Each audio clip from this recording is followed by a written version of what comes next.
Have you ever felt like you were in an impossible situation, backed into a corner with no way out? What if I told you that one of the most incredible stories of survival and faith comes from a man who faced not just one, but a lifetime of impossible challenges? We're talking about a story with scheming politicians, jealous rivals, a powerful king's bizarre nightmare, and a den of hungry lions.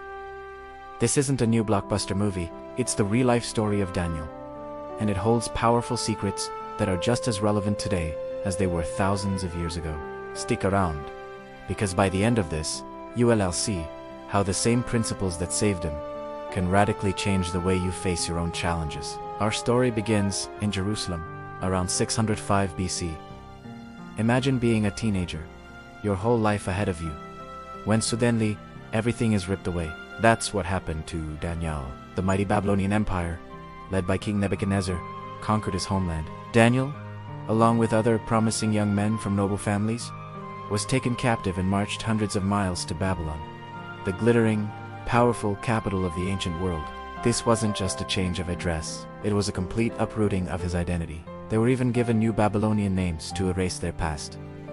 Daniel was renamed Bel. The goal was simple: assimilate them, make them forget their God, their culture, and their heritage. Right from the start, Daniel and his three close friends, Hananiah, Mishael, and Azariah, might know them by their Babylonian names.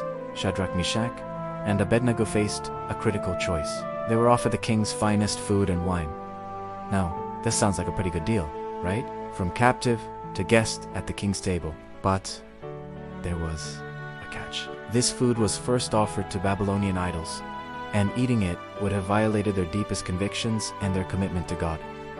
Here's our first major lesson from Daniel. In a world that constantly pressures you to compromise your values to fit in or get ahead, Daniel chose integrity over convenience. He didn't make a big, loud protest. Instead, he respectfully proposed a test.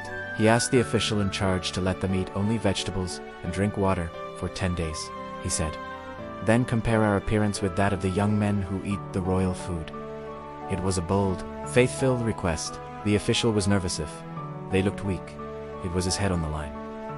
But he agreed, and what happened? After 10 days, Daniel and his friends looked healthier and better nourished than all the others. This small act of faithfulness set the stage for everything that was to come. It showed that when you honor your principles, you open the door for extraordinary outcomes. Because of their wisdom and knowledge, Daniel and his friends quickly rose through the ranks, but their biggest test was just around the corner. One night, King Nebuchadnezzar had a terrifying dream that left him deeply disturbed. He woke up, but he couldn't remember the details, only the overwhelming feeling of dread. He summoned all his wise men, magicians, and astrologers, and gave them an impossible command. Tell me what I dreamed and interpret it. If you can't, you'll all be executed. Panic swept through the court. No one could do it. How can you interpret a dream you haven't been told? It was a death sentence. When Daniel heard the decree, he didn't panic. He went to the king and asked for a little time. Then, he did something crucial. He went to his friends, and together they prayed. They didn't rely on their own intelligence. They turned to the one source they believed knew all things. That night, the mystery of the king's dream was revealed to Daniel in a vision.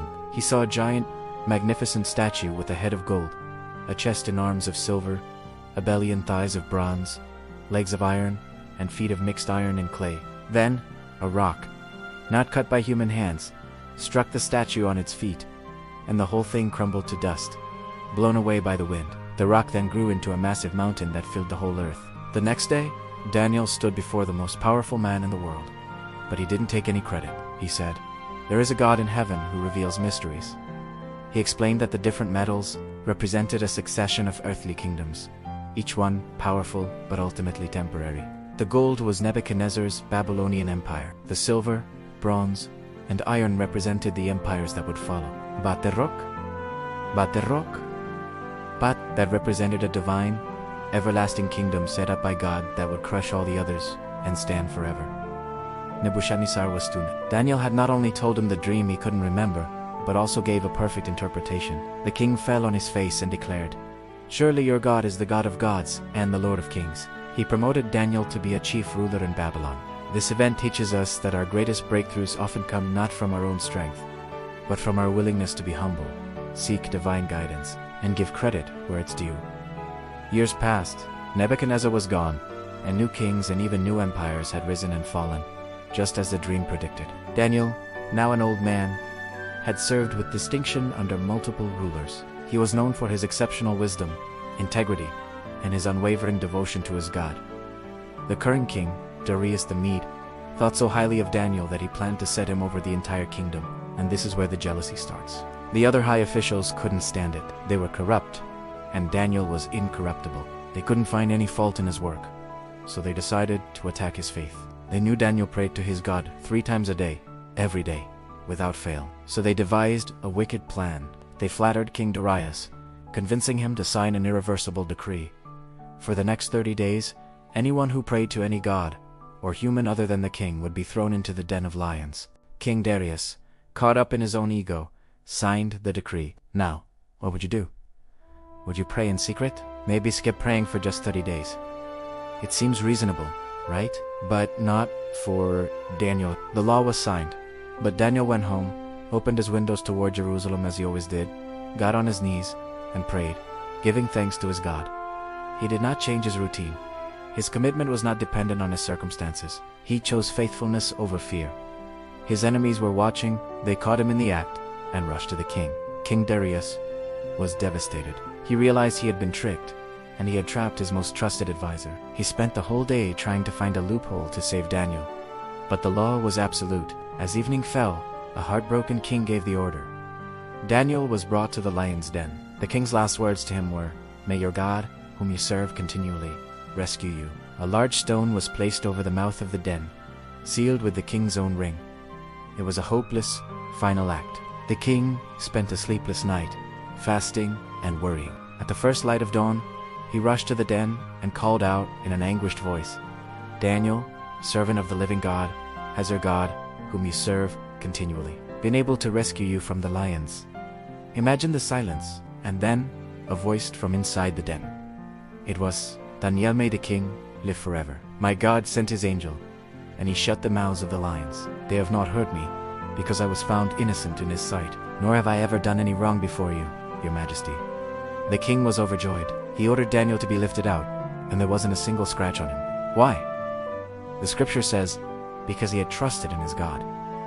But the story doesn't end there. The king then commanded that the men who had falsely accused Daniel, along with their families, be thrown into the lion's den. And before they even reached the floor of the den, the lions overpowered them. This incredible story is the climax of Daniel's life of integrity. It's a powerful testament to the rewards of unwavering faith. Daniel's character was forged in the small decisions he made every single day. The decision to not eat the king's food, the decision to pray for wisdom, the decision to give God the glory, and the decision to pray even when his life was on the line. He served God continually, not just when it was easy. So what's the ultimate lesson we can learn from the life of Daniel? It's the power of consistent character. Daniel's courage in the lion's den wasn't a one-time act of bravery. It was the natural result of a lifetime of small, faithful choices. He built a foundation of integrity, prayer, and trust that could withstand any pressure, any threat, any lion's den.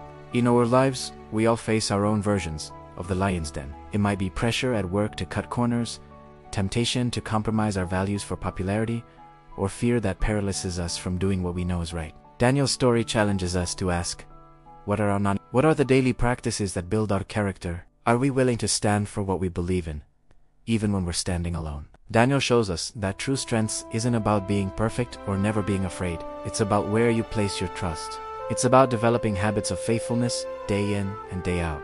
So when the big tests come, your character is already strong enough to carry you through. His legacy is a timeless reminder that a life of integrity, built on a foundation of faith, can overcome even the most impossible odds. Thank you so much for watching. If this story inspired you, hit that like button and subscribe for more content that dives deep into timeless wisdom. And share in the comments below what's one small, consistent choice you can make this week to build your own character. I'd love to hear from you. See you in the next video.